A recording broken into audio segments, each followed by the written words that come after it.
Hello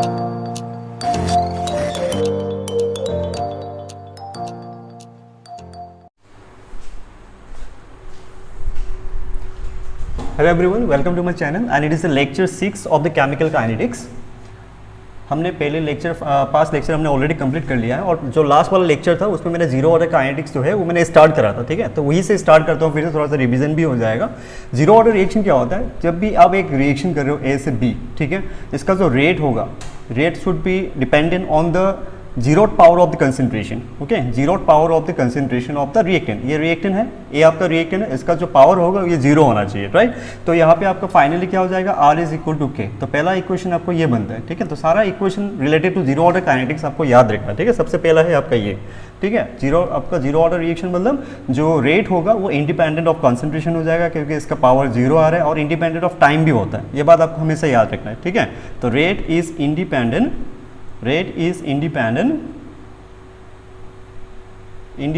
of concentration and time. ठीक है, तो ये आपका इक्वेशन नंबर 1, ये आपको याद रखना है। दूसरा इक्वेशन हमें क्या मिला था, ये जब हम सॉल्व करेंगे इंटीग्रेशन लगा के, तो दूसरा इक्वेशन पे आपको मिला था, दूसरा जो फॉर्मूला था वो आपको मिला था AT is equal to NO minus K into T. AT क्या होता है? AT is the concentration of reactant at time t। Okay, concentration of reactant at time t। ठीक है, एट टाइम t समय के बाद जो रिएक्टेंट का कंसंट्रेशन रह जाएगा ना, जितना लेफ्ट होगा वो होगा आपका AT is equal to NO minus KT। T is that time required, right, और NO is the initial concentration of the reactant. तीसरा क्या था? तीसरा था प्रोडक्ट का कंसंट्रेशन, राइट। प्रोडक्ट का concentration after time t is equal to x and x is equal to what? KT। Okay, x is equal to what? KT। ये भी आपको यहाँ पे याद रखना है। Okay, x is equal to KT, मतलब ये आपका AT equal to NO minus x था, x की जगह पे मैंने KT लिखा। ये आप जब इसको सॉल्व करोगे इंटीग्रेशन लगा के, आपको x इक्वल टू KT मिल जाएगा। तो ये आपको इक्वेशन मिल रहा है। ठीक है, ये आपको याद रखना है। ठीक है, चौथे नंबर पे हमने क्या सीखा था लास्ट वीडियो पे, है ना, जो लाइफ टाइम है। लाइफ टाइम क्या होता है? जब आपका रिएक्शन 100% कंप्लीट कर रहा है। Okay, when your reaction is completed, okay, when the reactant is 100% consumed. 100% अगर कंज्यूम हो गया, ए पूरा खत्म हो गया, सब बी रह गया आपका reaction, right. At that time जो टाइम लगेगा आपको, उसको हम बोलेंगे लाइफ टाइम। ठीक है, तो लाइफ टाइम जो होता है it is equal to NO by K। ये हमने एक्सप्रेशन हमने डिराइव करा था, डिराइव करके हमें ये मिला था। ठीक है, तो ये आपको याद रखना है। और 5 नंबर पे हमने half life, okay, half life हमने निकाला था जीरो ऑर्डर काइनेटिक्स के लिए। हाफ लाइफ क्या होता है? जब आपका रिएक्शन 50% कंप्लीटेड हो जाएगा, मतलब ए का अगर इनिशियल कंसंट्रेशन अगर NO था, तो NO से अभी NO/2 हो गया 50% होने के बाद। 50% रिएक्शन कंप्लीट हो गया, तो 50% के बाद जो आपका रिएक्टेंट रह जाता है, ठीक है, उसमें आधा होने में जो टाइम लगता है उसको हम बोलेंगे half life. And half life is always equal to NO/2K। You have to remember this. Okay, तो ये सारा फॉर्मूलाज, एक 5 फॉर्मूलाज है, आपको हमेशा याद रखना है। और ये 5 फॉर्मूलाज का यूज़ करके हमें ग्राफ ड्रॉ करना है। ठीक है, तो graphs related zero order kinetics हम करते हैं अभी। Graphs related to zero order kinetics. Okay, zero order kinetics. तो ग्राफ्स के ऊपर क्वेश्चन आते हैं, आपके बहुत अच्छे से क्वेश्चन पूछे जाते हैं बोर्ड में भी और एंट्रेंस में भी। ठीक है, सबसे पहला जैसे कि आपको rate versus time. Okay, rate versus time हम जीरो ऑर्डर के लिए कर रहे हैं। सबसे पहले ये याद रखना अब कि हम जीरो ऑर्डर के लिए कर रहे हैं, कोई फर्स्ट या सेकंड ऑर्डर या एनड ऑर्डर के लिए नहीं है, ये सिर्फ जीरो ऑर्डर के लिए है। तो जीरो ऑर्डर के लिए रेट वर्सेस टाइम का ग्राफ कैसा होगा? रेट जो होता है वो रेट इक्वल टू K होता है। ये इंडिपेंडेंट ऑफ टाइम होता है और इंडिपेंडेंट ऑफ कंसंट्रेशन होता है। तो टाइम के साथ कैसा होगा ग्राफ? टाइम के ऊपर डिपेंड करता ही नहीं है, तो ऐसा पैरेलल होगा, राइट। अगर ये रेट हो गया और ये टाइम हो गया, तो the graph will be look like this. Okay, ये y एक्सिस और ये x एक्सिस में आपका ऐसा पैरेलल होगा।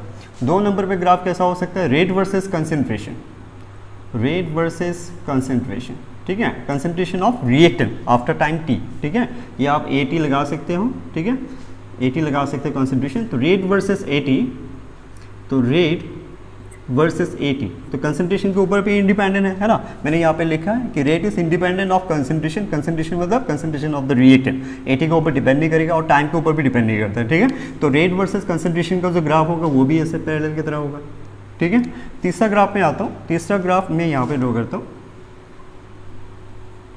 तीसरा ग्राफ है AT versus time. Okay, AT versus time. What is AT? AT is the concentration of reactant left after time t. ठीक है, तो हमें पता है AT और T के बीच में जो आपका इक्वेशन है वो इक्वेशन आपको साथों साथ लिखना है. इसका इक्वेशन क्या था? R इक्वल टू K था. इसका इक्वेशन क्या था? R इक्वल टू K था. ठीक है, इसका इक्वेशन क्या है? AT equal to N0 minus KT. ठीक है, तो AT equal to N0 minus KT का अगर मैं यहाँ पे AT लेता हूँ y एक्सिस में और यहाँ पे मैं टाइम ले रहा हूँ, ठीक है, तो इन दोनों का जो ग्राफ होगा ग्राफ ऐसा होगा, है ना, क्योंकि इसका जो स्लॉप है वो माइनस के है. तो स्लॉप अगर पूछेंगे तो स्लॉप इक्वल टू माइनस के आएगा इसमें. ठीक है, समझ में आ रहा है? तो स्लॉप इक्वल टू माइनस के और इसका जो इंटरसेप्ट है, इंटरसेप्ट क्या होगा यहाँ पे? ये हो जाएगा आपका A0. ठीक है, ये हो जाएगा A0. ठीक है, तो ये तीसरा ग्राफ. फोर्थ ग्राफ में आते हैं. फोर्थ ग्राफ में पूछ सकते हैं आपका, ठीक है, फोर्थ ग्राफ में पूछ सकते हैं आपका VT versus T. Okay, VT versus BT क्या है? BT is the concentration of B at time T. तो इसके लिए ग्राफ, इसके लिए जो इक्वेशन था वो इक्वेशन क्या था? BT is equal to x या फिर BT is equal to KT, क्योंकि x का मतलब क्या होता है? KT. तो BT इक्वल टू KT, तो इसका ग्राफ कैसा? स्ट्रेट लाइन होगा. Okay, passing to the origin. ठीक है, तो ये हो गया आपका 4 ग्राफ और 2 ग्राफ देखते हैं आगे. ठीक है, अभी फिफ्थ वाले ग्राफ देखते हैं. फिफ्थ वाले ग्राफ क्या है? फिफ्थ वाले ग्राफ आपको पूछेंगे कि T half versus, okay, T half versus concentration. Okay, concentration, तो AT. ठीक है, तो T हाफ का रिलेशन क्या था? T half is equal to N0 by 2K. ठीक है, N0 बाई 2K. तो इसका ग्राफ कैसे हो जाएगा? ठीक है, अगर मैं यहाँ पे T हाफ लगाता हूँ, T हाफ लगाने के बाद यहाँ पे A0 लगा रहा हूँ, तो T हाफ और A0 डायरेक्टली प्रोपोर्शनल है, तो obviously it will be a straight line. ठीक है, तो इसका स्लोप क्या हो जाएगा? Slope will be equal to 1 by 2K. ठीक है, और 6 नंबर ग्राफ पे देखते हैं. 6 नंबर ग्राफ बहुत ही इंपॉर्टेंट है. ये आपका alpha versus T. Okay, alpha versus T. तो अल्फा क्या है? Alpha is the degree of dissociation. ठीक है, तो डिग्री ऑफ डिसोसिएशन जो है, डिग्री ऑफ डिसोसिएशन क्या होता है? Number of moles dissociated, number of moles dissociated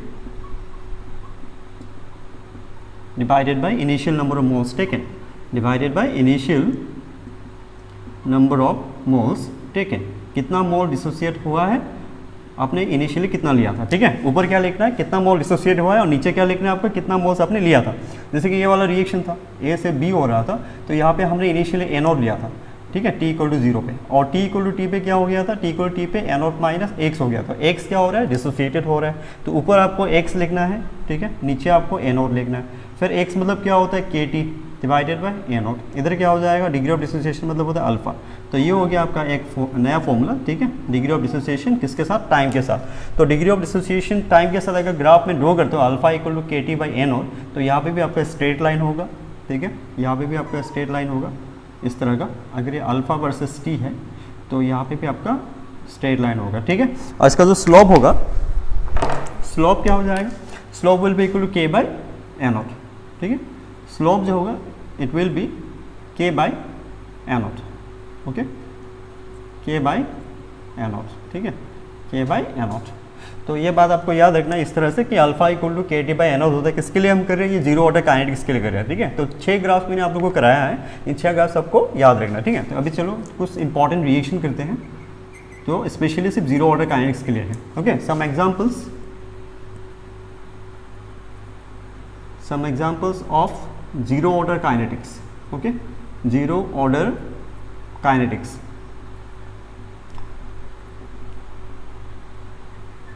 तो सबसे पहला एग्जाम्पल जो है,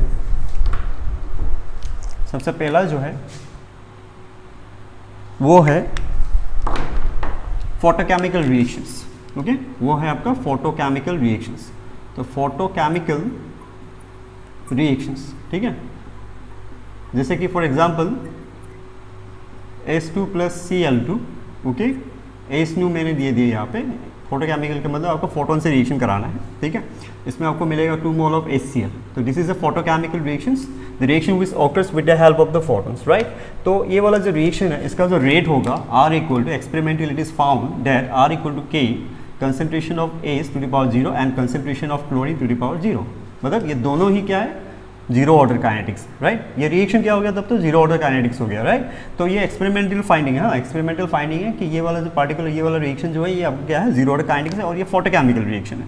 तो ये वाला रिएक्शन जो है ये आपका ना टाइम के ऊपर डिपेंड करता है ना आपका H2NCl2 के कॉन्सेंट्रेशन के ऊपर डिपेंड करता है, ठीक है। तो क्या चीज़ के ऊपर डिपेंड करेगा, सिर्फ इंटेंसिटी के ऊपर डिपेंड करेगा, सिर्फ Hν के ऊपर डिपेंड करेगा कि आप Hν कितना दे रहे हो पर सेकंड, राइट।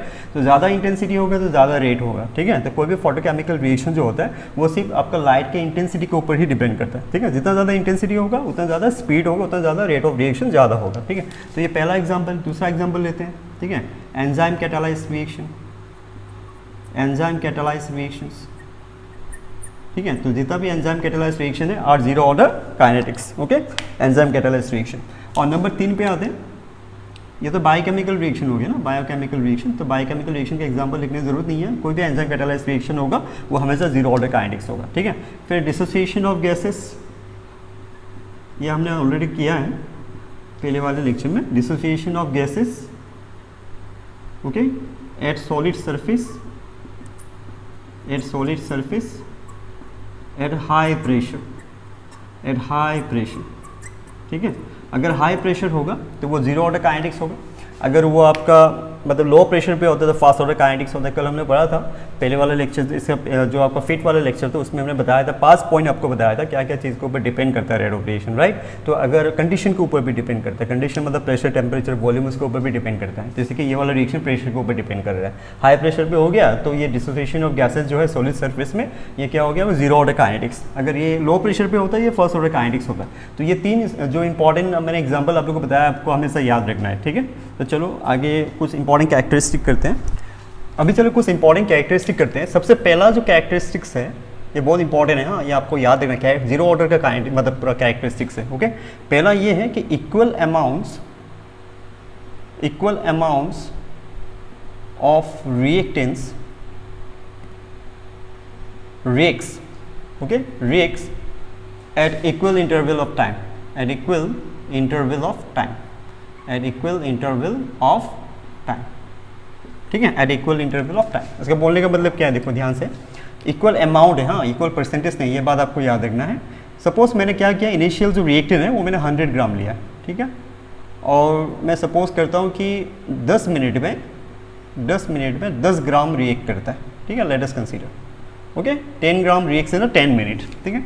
तो 10 मिनट के बाद कितना रह जाएगा, 90 ग्राम रह जाएगा, है ना। तो फिर से 10 मिनट के बाद कितना रह जाएगा, फिर से 10 मिनट में 10 ग्राम ही रिएक्ट करेगा ना। इक्वल टाइम में इक्वल अमाउंट रिएक्ट होना चाहिए, ठीक है। तो 90 से 10 ग्राम माइनस करेंगे तो कितना आएगा, 80 ग्राम, ठीक है। परसेंटेज में नहीं है, परसेंटेज में लेंगे तो 90 ग्राम का यहाँ पे कितना रह जाएगा, इसमें 81 ग्राम रह जाएगा। 90 ग्राम का जो 10% होता है वो होता है आपका 9 ग्राम, देखिए ये परसेंटेज में आपको लेना नहीं है, ठीक है। ये आपको अमाउंट पे लेना है, मतलब 100 ग्राम में अगर 10 मिनट पे 10 ग्राम रिएक्ट होता है 90 ग्राम रह गया, फिर से 10 मिनट पे 10 ग्राम रिएक्ट होगा तो 90 ग्राम से फिर से 80 ग्राम रह जाएगा। फिर से अगर आप 10 मिनट ले रहे हो, ठीक है, फिर से आप 10 मिनट ले रहे हो तो 10 मिनट ले रहे हो तो आपका क्या हो जाएगा, इसमें फिर से 10 ग्राम रिएक्ट करेगा, फिर से 70 ग्राम रह जाएगा। तो इस तरह से कंटिन्यू होता रहेगा, राइट। तो ये आपका जीरो ऑर्डर रिएक्शन का ये एक कैरेक्टरिस्टिक्स है, ठीक है, हमेशा याद रखना है। और दूसरा जो कैरेक्टरिस्टिक्स है, दूसरा कैरेक्टरिस्टिक्स ये होगा कि concentration of reactant, okay, concentration of reactant left after equal time interval, okay, are in AP मतलब क्या होता है, एपी मतलब होता है एरिथमेटिक प्रोग्रेशन, ठीक है। जैसे कि लेट अस कंसीडर कि t इक्वल टू 0 में, ठीक है, t इक्वल टू 0 में कंसंट्रेशन ऑफ ए नॉट कितना हो जाएगा, कंसंट्रेशन ऑफ रिएक्टेंट कितना हो जाएगा, कंसंट्रेशन ऑफ रिएक्टेंट हो जाएगा ए नॉट, ठीक है। t equal to T time के बाद क्या होगा, t equal to T time के बाद कंसंट्रेशन ऑफ रिएक्टेंट क्या हो जाएगा, कंसंट्रेशन ऑफ रिएक्टेंट हो जाएगा ए नॉट माइनस के टी, ठीक है। t इक्वल टू 2t के बाद क्या होगा, t इक्वल टू 2t के बाद हो जाएगा concentration of reactant is equal to A not minus 2kt, ठीक है। तो अब इस दोनों में कॉमन डिफरेंस निकालो, एपी निकालने के लिए, एपी में है कि नहीं वो देखने के लिए आपको क्या करना पड़ता है, आपको कॉमन डिफरेंस निकालना पड़ता है, ठीक है। डिस माइनस डिस, ठीक है, first term minus second term, ठीक है, ये माइनस करेंगे तो कितना मिलेगा आपको, kt। फिर आप सेकंड टर्म और थर्ड टर्म माइनस करना, डिस माइनस डिस क्या मिलेगा आपको, kt। उसी तरह से t इक्वल टू 3t पे लेंगे तो वहाँ पे भी अगर ये दोनों को माइनस करेंगे तो आपको kt आएगा। तो यहाँ से आपको कॉमन डिफरेंस, अगर आपका जो डिफरेंस आ रहा है वो अगर कॉमन है, सेम है, तो हम बोलेंगे हाँ दे आर इन एपी। ठीक है, समझ में आ रहा है। तो concentration of reactant level after equal time interval in zero order kinetics are always in a AP. ठीक है, तीसरा कैरेक्टरिस्टिक ये है कि यहाँ पे जो टी हाफ है, okay, T half of zero order kinetics, T half of zero order kinetics is directly proportional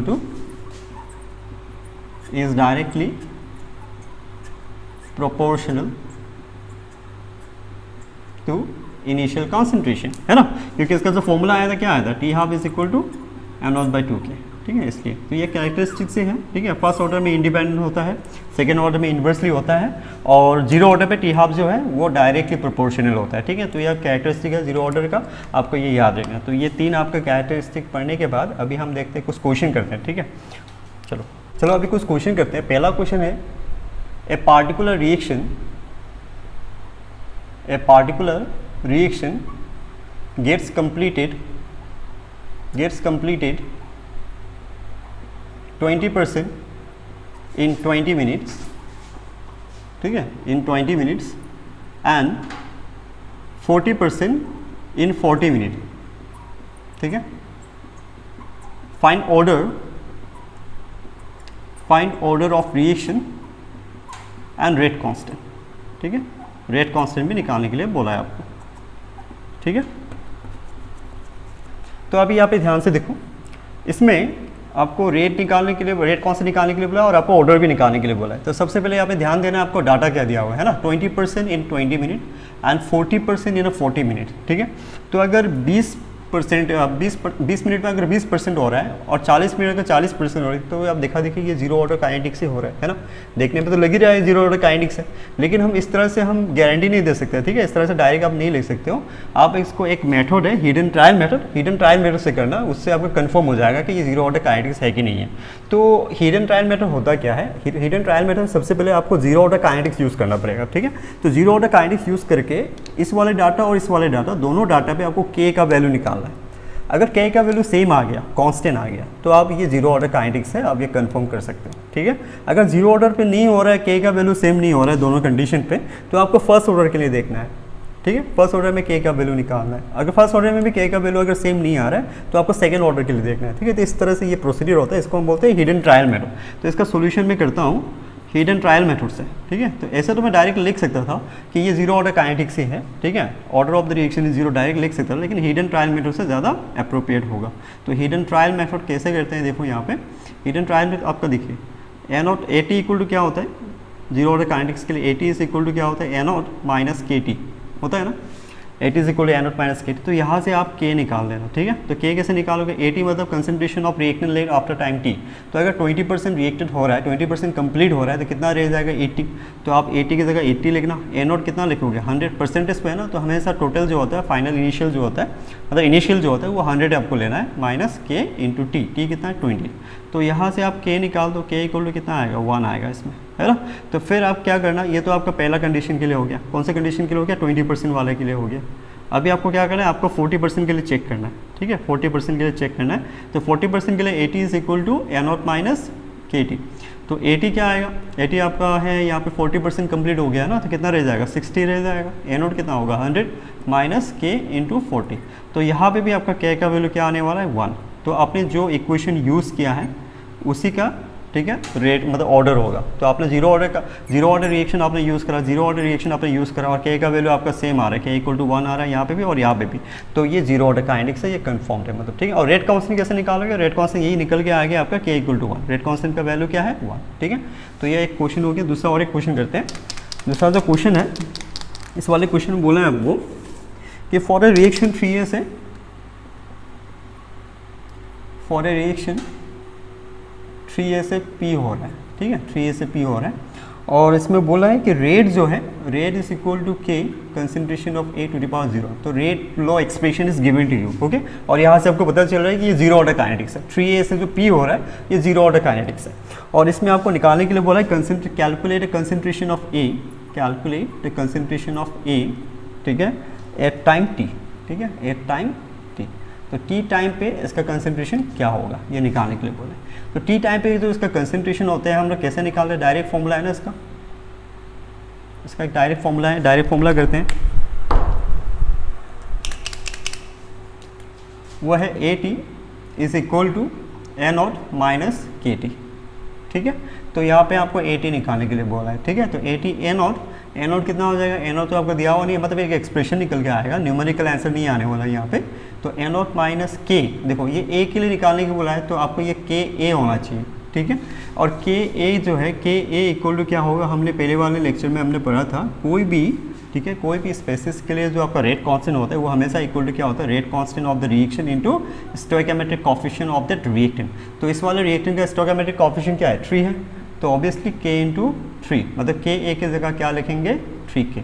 तो यहाँ पे हो जाएगा 3k इंटू टी, ठीक है। तो टी ऐसे रहेगा, तो आपका आंसर हो गया ए नॉट माइनस 3k टी, ठीक है, ये आपका आंसर है, ठीक है, एक्सप्रेशन में आया, ठीक है। तो ये आपका आंसर हो गया, तो समझ में आ रहा है ना आपको, क्या वो निकालने के लिए बोला था, concentration of A at time T में निकालने के लिए बोला था, ठीक है।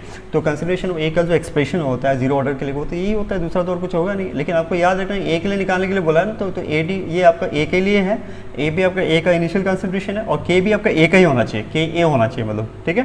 के ए और के में डिफरेंस क्या है, के जो होता है कैपिटल के वो होता है पूरा रिएक्शन का रेट कांस्टेंट, और के ए क्या होता है, के ए होता है rate constant of the reactant A, ठीक है, दोनों में डिफरेंस है, ठीक है। तो के ए इक्वल टू हमेशा क्या होता है, rate constant of the reaction into stoichiometric coefficient of the reactant, मतलब ए का जो आपका स्टोइकोमेट्रिक कोएफिशिएंट होगा। तो ए का स्टोइकोमेट्रिक कोएफिशिएंट क्या है, 3 है ना, तो यहाँ पे आपको 3 लिखना है, ठीक है। तो के ए के जगह पे हम 3k लिखेंगे इंटू टी, ठीक है। तो ये हो गया आपका आंसर। नेक्स्ट क्वेश्चन देखते हैं।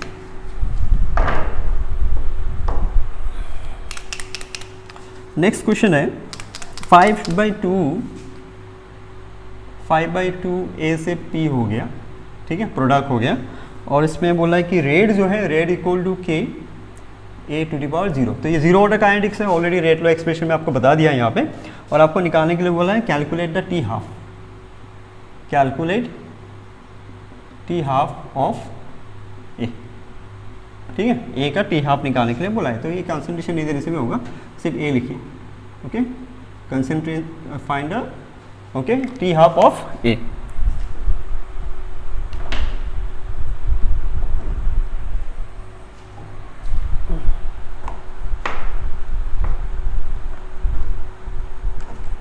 तो इसका आंसर करते हैं। तो टी हाफ कैसे निकालते हैं, टी हाफ का आंसर ऐसे आता है, T half is equal to A not by 2k होता है ना। लेकिन ये टी हाफ किसके लिए निकालना, ए के लिए निकालना, तो के क्या हो जाएगा, के भी के ए हो जाएगा, है ना, क्योंकि टी हाफ आपके ए के लिए निकालना है, ठीक है। तो ए नॉट डिवाइडेड बाई 2 इंटू के ए, आपका के ए क्या है, के ए क्या होना चाहिए, के ए शुड बी इक्वल टू के into stoichiometric coefficient of A. तो ए का स्टोइकोमेट्रिक कोएफिशिएंट क्या है, 5/2, तो इक्वल टू 5/2 इंटू के, ठीक है। तो के ए के जगह पे आप 5/2 इंटू के आपको लिखना होगा, ठीक है। तो ए डिवाइड बाई 2 कैंसिल हो गया, 5k। तो this is your answer, okay. T half of A is equal to A not divided by 5k, ठीक है। तो और एक क्वेश्चन करते हैं इसके ऊपर। अभी चलिए लास्ट क्वेश्चन करते हैं जीरो ऑर्डर काइनेटिक्स के लिए, ठीक है। बाकी क्वेश्चन आप लोग प्रैक्टिस करना, ठीक है। और कोई भी डाउट्स होगा आप लोग कमेंट सेक्शन में पूछ सकते हो, ठीक है। तो ये वाला रिएक्शन देखते हैं क्या बोला है इसमें, decomposition of Cl2O7 into ClO2 and oxygen, मतलब ये वाला रिएक्शन डिकम्पोज हो रहा है, ठीक है, ये गैसेस रिएक्शन है, और ये जीरो ऑर्डर काइनेटिक्स फॉलो कर रहा है, बोला हुआ है यहाँ पे, ओके। और इनिशियल जो प्रेशर है वो 600 मिलीमीटर मार्करी है, ठीक, ये बोला हुआ है। एंड रेट ऑफ Cl2O7, मतलब rate of decomposition of Cl2O7 is given, it is 50 millimetre mercury पर सेकंड। तो इस बार आपका देखो यहाँ पे मिलीमीटर मार्केट पे दिया हुआ, क्योंकि ये गैसेस में है ना, तो प्रेशर के रिस्पेक्ट में आपको कैलकुलेट करना है सब कुछ। तो यहाँ पे rate of Cl2O7 is given to you, okay. और आपको निकालने के लिए क्या बोला है, rate of production of O2 at time, okay, t equal to 2 second. चलो कोई बात नहीं। तो ऑक्सीजन के लिए निकालने के लिए बोला आपको, तो ऑक्सीजन यहाँ पे है ना, प्रोडक्ट के साइड में है, तो आपको रेट ऑफ रिएक्शन लिखना होगा सबसे पहले, ओके। आंसर में आपको रेट ऑफ रिएक्शन लिखना होगा सबसे पहले। तो रेट ऑफ रिएक्शन क्या है, rate of reaction is equal to minus, okay, D P of, ठीक है। ये आपको प्रेशर होना चाहिए, ठीक है, क्योंकि ये प्रेशर पे है तो कंसंट्रेशन पे नहीं होगा। तो प्रेशर ऑफ Cl2O7, ओके। तो Cl2O7, okay, divided by dt, okay, should be equal two plus d of P ClO2 divided by dt should be equal two plus D of P O2 divided by ये हो जाएगा आपका 2/3 dt, ठीक है। तो ये हो गया। तो यहाँ से आपको निकालना है rate of production of O2 at time table 2 second. तो यहाँ पे देखो ये this is given to you, right, this is given to you, और आपको निकालना है ये वाला निकालना है, ठीक है। तो ये हम निकाल लेते हैं यहाँ से, ठीक है। तो D of P O2 divided by dt should be equal to 3/2 minus D of P Cl2O7 divided by dt, ठीक है। तो ये आपका एक्सप्रेशन। तो ये कितना हो जाएगा 3/2, तो ये तो दिया हुआ है ना 50, okay, 50 is given to you, तो कितना हो जाएगा 25 इंटू 3 75। तो ये 75 मिलीमीटर, ओके, मार्करी पर सेकेंड। लेकिन आपको निकालने के लिए बोला 2 सेकेंड के लिए, ठीक है। तो 1 सेकेंड पे अगर इतना होगा तो 2 सेकेंड के लिए क्या होगा, therefore for t equal to 2 second, okay, कितना हो जाएगा d of p O2 divided by dt is equal to 150 millimetre mercury पर 2 सेकेंड, ठीक है। तो 2 सेकेंड के लिए हो जाएगा 150, ठीक है, क्योंकि 1 सेकेंड के लिए क्या था 75, तो 2 सेकेंड के लिए क्या होगा 150, ठीक है। समझ में आ रहा होगा, बहुत इजी है। और दूसरा क्वेश्चन क्या बोला, T half of the reaction, T half निकालने के लिए बोला है। तो टी हाफ निकालते हैं। टी हाफ क्या होता है, T half for the zero order kinetics is equal to A not, यहाँ पे ए नॉट नहीं होगा, आपका पी नॉट होगा क्योंकि ये प्रेशर पे है, तो P not divided by 2k, okay, divided by 2k। तो k निकालना है आपको, ठीक है। तो k यहाँ पे कैसे निकलेगा, आपको पता है k कैसा होता है, r इक्वल टू के फॉर जीरो ऑर्डर काइनेटिक्स, ठीक है, r इक्वल टू के होता है। और r क्या है, r तो यही है, r तो यही होगा ना, देखिए यहाँ पे भी लिखा मैंने, r of rate of the reaction यही तो लिखा है मैंने, and this is equal to कितना 50 होता है। तो k इक्वल टू कितना हो जाएगा, k इक्वल टू हो जाएगा आपका 50 मिलीमीटर मार्करी, ठीक है। तो यहाँ पे k की जगह हम वो लिख देंगे, ये 600 है पी नॉट, और डिवाइडेड बाई 2 इंटू ये हो गया आपका 50, तो 100 ये 6 हो जाएगा, तो 6 सेकेंड। तो 6 second is the half life, okay, for this reaction, ठीक है। तो आगे हम लोग फर्स्ट ऑर्डर काइनेटिक्स पढ़ेंगे नेक्स्ट वीडियो पे, ठीक है। तो यहाँ तक जीरो ऑर्डर काइनेटिक्स आपको अच्छी तरह से रिवाइज कर लेना, ठीक है। चलो बाय।